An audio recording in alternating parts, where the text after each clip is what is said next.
घूंघट की आड़ से दिलबर का।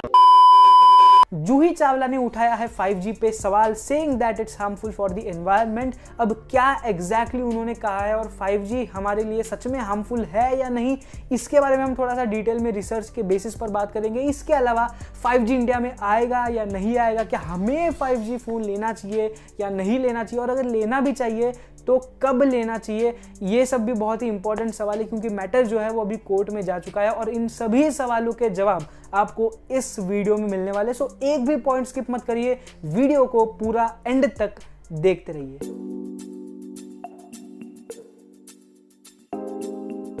स्वागत है आपका द टेक पैनल के एक और नए एपिसोड में। मेरा नाम है अक्षत वैद्य और फाइनली बहुत दिन बाद एक वीडियो आ रहा है इस चैनल पे। और फाइनली सभी बोर्ड्स के लिए 12th की एग्जाम्स कैंसिल हो चुकी है। मौज ही मौज है 12th वालों के लिए। बेटा मौज कर दिए। बस भगवान से अब ये दुआ करो कि ये डिसीजन कायम रहे। वीडियोस आपके लिए बाय द वे आपसे रेगुलर आने वाली है, वीक में 1-2 वीडियोस आप एक्सपेक्ट कर सकते हो कम से कम। और हाँ, टेक दिस वीक की शुरुआत भी हम बहुत जल्दी करने वाले, सो स्टे ट्यून्ड। बहुत सारा इंटरेस्टिंग कंटेंट आपके लिए चैनल पे आने वाला है, सो सब्सक्राइब करके रखो इस चैनल को। और हाँ, द टेक पैनल शॉर्ट्स को भी फॉलो कीजिएगा। वहां पे अभी हालांकि थोड़ी सी फ्रीक्वेंसी कम हो चुकी है, लेकिन वीडियोस वहां पे भी आते रहेंगे और यहाँ पे भी आते रहेंगे। Moving towards the main topic now, Juhi Chawla ji के बारे में हम बात कर रहे थे। उन्होंने एक लॉसूट फाइल किया था 5G के अगेंस्ट, यस 5G के खिलाफ 1 जून को, क्योंकि उन्हें लगता है कि 5G के जो रेडिएशंस है वो थोड़े से हार्मफुल है इन्वायरमेंट के लिए, हमारे लिए, सबके लिए। अब एग्जैक्टली जानते हैं कि क्यों एक्चुअली उन्होंने ये लॉसूट फाइल किया, क्यों वो 5G के खिलाफ है। इससे पहले कि जूही जी कुछ बोले, आपके मन में ये सवाल आता होगा कि भाई साहब वो तो एक्टर है, वो कौन होती है 5G के बारे में बात करने वाली। तो जिन लोगों को पता नहीं है, मतलब मुझे भी पता नहीं था, मुझे भी अभी पता चला, मैं आपको भी बता देता हूँ अगर आपको पता नहीं है, कि जूही चावला जो है वो एक्टर होने के साथ साथ एक इन्वायरमेंटलिस्ट भी है। अब क्योंकि वो इन्वायरमेंटलिस्ट है तो जाहिर सी बात है उनको इन्वायरमेंट के लिए कुछ हार्मफुल होता हुआ दिखा, उन्हें लगा कि ये हार्मफुल है, ये ठीक नहीं है हमारे नेचर के लिए, तो उन्होंने ये बात की। अब जूही जी ने कहा क्या था इस पर भी थोड़ी सी नजर डालते हैं। उन्होंने ये कहा था कि अगर 5G नेटवर्क्स इंडिया में सेटअप होने का प्लान होते हैं और अगर सेटअप हो जाते हैं तो ये बहुत बड़ा खतरा हो सकते हैं इंसानों के लिए भी और पेड़ पौधों, जीव जंतुओं, जानवर पक्षियों के लिए भी, ओवरऑल पूरे पर्यावरण के लिए ये खतरनाक हो सकता है। क्योंकि 5G नेटवर्क्स की जो फ्रीक्वेंसीज है वो 4G के कंपैरिजन में 10 to 100 टाइम्स ज्यादा पावरफुल है थियोरेटिकली। अब 5G जब इंडिया में लग जाएगा तब बूढ़े से लेके बच्चे तक, पेड़ से लेके पौधे तक सब लोग इन रेडिएशंस के आगे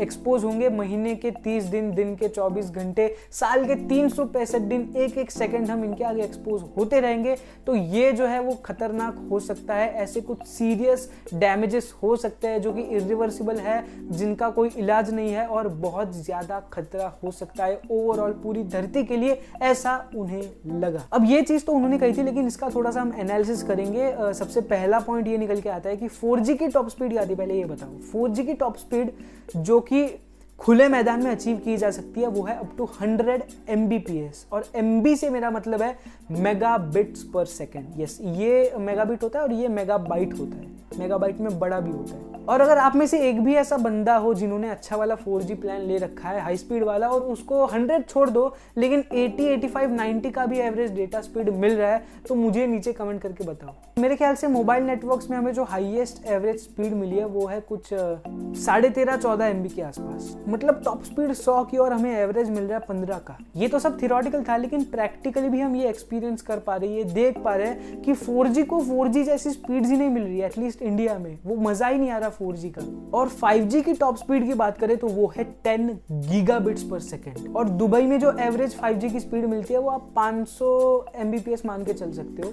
इंडिया में हमें 80-90 का एवरेज ठीक से मिल नहीं पा रहा, गीगाबिट्स तो बहुत दूर की बात है, हमें 200-300 MB की भी स्पीड मिल गई 5G में, तो बहुत बड़ी बात है। अब इंडिया में 5G आने के बाद भी ये पॉसिबिलिटी हो सकती है कि जो डिजायर्ड स्पीड्स है वो अचीव ना हो। तो जूही चावला के मुताबिक अगर रिस्क है भी तो ये बहुत कम है। अब बात आती है कि 5G क्या सच में हार्मफुल है या नहीं है। इसके लिए हमें थोड़ा सा रिसर्च वगैरह पे जाना पड़ेगा। अब 5G जो है वो एक टाइप के एनर्जी प्रोडक्शन के बाद काम करता है, जिसको बोलते हैं इलेक्ट्रोमैग्नेटिक रेडिएशन, जो थोड़े हाईयर फ्रीक्वेंसी के होते हैं। अब ये फ्रीक्वेंसीज जब प्रोड्यूस होंगी तब वो एक एरिया बनाएंगे जिसको बोलेंगे इलेक्ट्रोमैग्नेटिक फील्ड, EMF। अब मजे की बात ये है कि EMF जो है वो हर उस चीज का होता है जो इलेक्ट्रिसिटी पे चलती है, और कुछ लोगों का ये कहना है कि EMF जो है वो हमारे लिए, हमारे हेल्थ के लिए हार्मफुल होता है। अब ये सवाल आपके दिमाग में और ज्यादा घूमने लग गया होगा कि 5G हार्मफुल है या नहीं है।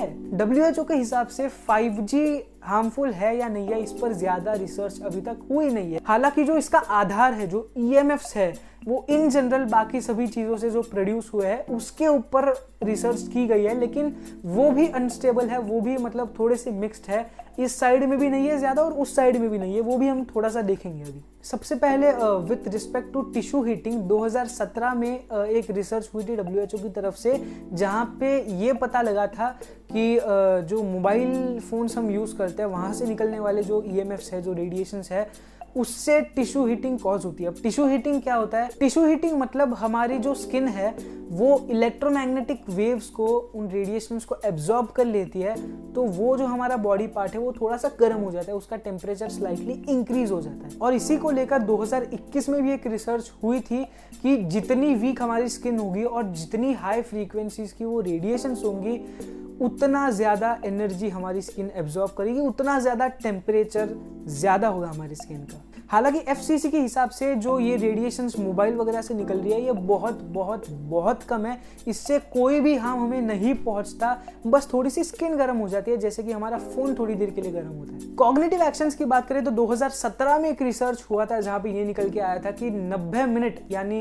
1.5 घंटा अगर हम फोन को यूज करते हैं तो हमें अटेंशन डिफिकल्टीज में प्रॉब्लम होता है। लेकिन ऑन द कॉन्ट्ररी जो 2018 में रिसर्च की गई थी उसके मुताबिक जो हमारे मोबाइल फोन की रेडिएशंस होता है उसका कॉग्निटिव एक्शन से कोई इतना ज्यादा संबंध नहीं है, इनडायरेक्टली इतना ज्यादा हार्म नहीं है। सो यहाँ पे भी थोड़ा सा मिक्स्ड निकल के आ रहा है रिजल्ट। और अगर हम बात करें कैंसर की तो 2011 में एक रिसर्च हुआ था IARC की तरफ से, जहां पे ये निकल के आया था कि ये जो EMFs है ये पॉसिबली कार्सिनोजेनिक है। अब पॉसिबली कार्सिनोजेनिक का हम सिंपल भाषा में ये मतलब निकाल सकते हैं कि जो EMFs है वो हमें शायद कैंसर दे सकते हैं, और शायद का मतलब यही होता है कि यहाँ पे भी कोई श्योरिटी नहीं है कि कैंसर होगा भी या नहीं होगा, क्योंकि हमारे पास कोई भी स्ट्रॉन्ग सॉलिड एविडेंसेस नहीं है। एटलीस्ट मैंने अभी तक तो सुना नहीं है कहीं पे भी कोई आदमी किसी रेडिएशन की वजह से उसको सीरियस हेल्थ प्रॉब्लम हुआ या फिर कैंसर हुआ या फिर मर गया। और आगे जितनी भी रिसर्चेस हुई इसको लेके उसको भी अगर हम उठा के देखें तो ऐसा कोई स्ट्रॉन्ग रिजल्ट हम नहीं निकाल सकते कि कैंसर होगा ही या नहीं ही होगा, क्योंकि आगे ऐसी भी रिसर्चेस हुई जहाँ से निकला कि ये चीज़ है इसमें जिसकी वजह से कैंसर हो सकता है, और ऐसी भी रिसर्चेस हुई कि जहाँ से हमको एक मतलब कोई स्ट्रॉन्ग संबंध हम निकाल नहीं पा रहे थे, रिलेट नहीं कर पा रहे थे EMF और कैंसर के बीच में। सो कैंसर के लिए भी हमारे पास कोई स्ट्रॉन्ग एविडेंस नहीं है। और ध्यान रखो ये जो रिसर्चेस हो रही है ये EMFs के बेस पर हो रही है, 5G तक अभी हम पहुंचे ही नहीं है। हमारा तो हमने देख लिया, लेकिन एनिमल्स के लिए, पशु पक्षियों के लिए क्या ये हार्मफुल है या नहीं है वो भी हम थोड़ा देख लेते हैं। 2016 और 2019 में जो रिसर्चेस हुई थी एनिमल्स के ऊपर, ये मैं आपको दोनों का कंबाइंड बता रहा हूँ, वहां से निकल के ये आया था कि जो मोबाइल के EMFs जो है वहां से जो चूहे हैं उनको उनका नर्वस सिस्टम में प्रॉब्लम आ सकती है, उनके DNA में डैमेज हो सकता है EMFs के फ्रीक्वेंसीज के द्वारा। लेकिन ध्यान रहे ये जो रिसर्चेस है ये सिर्फ चूहों पर और चूहियों पर किया गया था, बाकी के एनिमल्स की हम बात नहीं कर रहे हैं यहाँ पे। 2020 में एक रिसर्च हुई थी स्नेल्स और फ्रॉग्स के ऊपर, लेकिन वहाँ पे भी रिजल्ट इनकंसिस्टेंट निकला, वहाँ से भी मतलब कुछ पता नहीं चल रहा था, अनक्लियर था कि एग्जैक्टली एनिमल्स को ये रेडिएशंस, ये EMFs हार्म करते हैं या नहीं। तो इन सभी बातों को हम एक साथ सम अप करके देखें तो रिजल्ट ये है, कंक्लूजन ये है कि 5G जो है उसका अभी तक ठीक से रिसर्च किया नहीं गया है। जो भी डेटा हम लोग ने कलेक्ट किया है वो है EMF के बेस पर, और एक तरीके से EMFs पर रिसर्च करना 5G के पॉइंट ऑफ व्यू से ये भी एक वैलिड पॉइंट बन जाता है, क्योंकि 5G का भी तो EMF होगा ना। लेकिन प्रॉब्लम ये है कि EMF जो है उसका खुद का कोई ऐसा पुख्ता सबूत नहीं निकल रहा है, कोई भी रिसर्च के बाद में ऐसे कोई स्ट्रॉन्ग एविडेंसेस नहीं निकल रहे हैं, ऐसा हम लोग बता नहीं पा रहे कि या एग्जैक्टली इससे हमें कुछ हेल्थ प्रॉब्लम हो सकता है, ना ह्यूमंस में ना एनिमल्स में, कहीं पे भी नहीं। मतलब इन शॉर्ट ऐसी कोई रिसर्च एग्जिस्ट अभी करती नहीं है जो कि थोड़ा सा भी ये स्ट्रांगली बता सके कि EMF से हमें नुकसान है या 5G से हमें नुकसान है या फिर एनिमल्स को नुकसान है या प्लांट्स को नुकसान है। लेकिन अब सवाल ये उठता है कि क्योंकि मैटर कोर्ट में है तो 5G इंडिया में आएगा या नहीं आएगा। देखो, हमने अभी देखा कि 5G की हार्मफुलनेस को लेके या फिर इन जनरल EMF की हार्मफुलनेस को लेके भी हमारे पास कोई सबूत नहीं है। तो जाहिर है जूही चावला जी को भी ये ढूंढने में थोड़ी सी मुश्किल होगी, और अगर हमारे पास सबूत भी नहीं है और कहीं पे हुआ ही नहीं है तो ऑब्वियसली भाई साहब रिस्क भी नहीं है इस चीज़ में। सो एकदम सिंपल सी बात है, अगर जूही जी ये केस हार जाती है जिसकी प्रोबेबिलिटी बहुत ज़्यादा है, तो वैसे भी 5G को आने से कोई रोक नहीं रहा क्योंकि ट्रायल्स वगैरह भी अभी शुरू हो ही गए हैं इंडिया में। और अगर वो ये केस जीत जाती है जिसकी प्रोबेबिलिटी बहुत ही कम है, तो अनफॉर्चुनेटली 5G हमें इंडिया में देखने को नहीं मिलेगा। लेकिन उनकी जीतने की पॉसिबिलिटी बहुत कम है। उसके लिए चाहिए उन्हें सॉलिड प्रूफ्स, इतने सॉलिड कि भाई साहब सामने वाले को ये यकीन हो जाए कि हाँ नुकसान तो है, तब जाके वो ये केस जीतेंगी। और ऐसे प्रूफ्स, ऐसे एविडेंसेस अभी मेरे ख्याल से अवेलेबल नहीं है। ऑन अ लाइटर नोट, अगर उन्होंने ऐसे यूट्यूब पे 1-2 वीडियोस थोड़े देखे होते ज्ञानी लोगों के, तो वो समझ गए होते वो कि इतना ज़्यादा नुकसान नहीं है भाई, कोई टेंशन लेने वाली बात नहीं है, आपका पर्यावरण सेफ है। तो फाइनली अब रिस्क नहीं है तो यूज़ तो कर सकते हैं 5G, तो ले ले 5G फ़ोन। अगर आपने ले लिया तो भाई कॉन्ग्रेचुलेशन, अगर आपने नहीं लिया है तो रुको ज़रा, सब्र करो, 5G फ़ोन लेने की घाई मत करो। मैं पहले भी अपने चैनल पर इसके बारे में बात कर चुका हूँ और अपने शॉर्ट्स पर भी मैंने इसके बारे में बात की, इसलिए बोल रहा हूँ जाके सब्सक्राइब करो कि भाई साहब अगर आपको 5G फ़ोन्स लेना है ना तो 5G इंडिया में आने का वेट करो, उसके बाद जो 5G फ़ोन्स आएंगे ना वो ले लो। पहला तो ये फ़ायदा है कि हर एक फ़ोन आपको 5G मिलेगा, तभी पूरा स्पेक्ट्रम ऐसे स्प्रेड हो गया होगा, 10,000 से लेके 10 लाख तक हर एक फ़ोन आपको 5G मिलेगा। पहला तो ये फ़ायदा है। दूसरी बात, अगर अभी आप 5G फ़ोन लेते हो तो ये पूरा तुक्के का खेल है, it is a game of probability. पहला तो ये फैक्टर है कि कितने बैंड्स है आपके 5G फ़ोन, मतलब आपका फ़ोन 100% अच्छा होगा, लेकिन आप क्या ये सोचकर उस फोन को रिजेक्ट कर दोगे कि यार इस फोन में 2 ही बैंड्स है 5G के। दूसरा फैक्टर ये है कि यार किस बैंड पे हमको इंडिया में 5G मिलेगा वो ही नहीं पता अपने को। मतलब जितने ज्यादा बैंड्स उतनी ज्यादा प्रोबेबिलिटी, समझ रहे हो, जितने ज्यादा टोकन्स उतने ज्यादा लकी ड्रॉ में जीतने के चांसेस। तो 5G का भाई साहब अगर आपको पूर्ण आनंद लेना है ना तो 5G के आने का वेट करो इंडिया में। उसके बाद क्योंकि जो भी फोन्स आएंगे ना वो जो करंट 5G नेटवर्क जिस बैंड पे चल रहा होगा उसी के हिसाब से आपको 5G मिलेगा अपने मोबाइल पे। कोई कॉम्प्रोमाइज आपको देखने को नहीं मिलेगा, जो कि शायद आपको देखने को मिल सकता है। और भगवान ना करे आपने अगर कोई 5G फोन ले रखा है उस पर अगर 5G काम ही ना करे तो भाई साहब फिर आपके 5G फोन में सिर्फ फोन ही काम का है, 5G तो काम का है नहीं, ढला हुआ है फिर भी काम का नहीं है। इसीलिए रुको जरा, सब्र करो।